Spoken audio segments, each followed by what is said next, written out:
Hi there, welcome back as we continue to discuss the justices' decisions and dissent on People versus Hardin.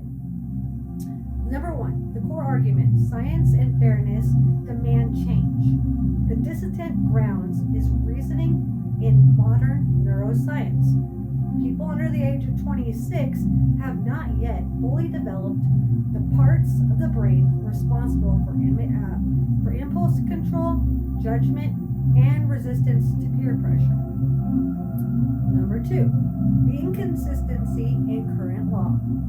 The dissent stresses that California's youth offender laws, SB 260 and SB 261, already recognize the diminished capacity up to age 25, except when they're sentenced to LWOP.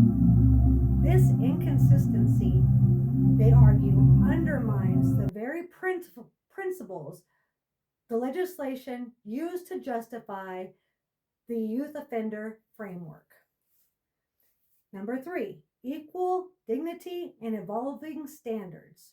The dissent echoes the logic of Miller versus Alabama and Graham versus Florida that punishment must reflect both the offender's culpability and their potential for rehabilitation.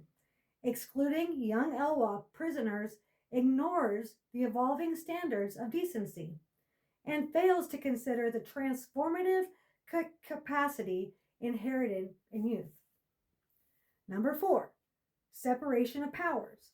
The legislation invitation, while the majority defers to the legislation judgment, the dissent essentially calls for legislation correction, highlighting that courts cannot fix stationary gaps caused by outdated scientists, but lawmakers can, and they should.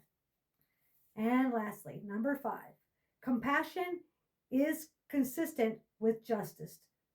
Finally, the dissent implies that real justice includes recognizing transformation, that those who committed serious crimes in their early 20s, decades later, can become safe and contributing members to society. Thank you again, and please do your homework. Until next time.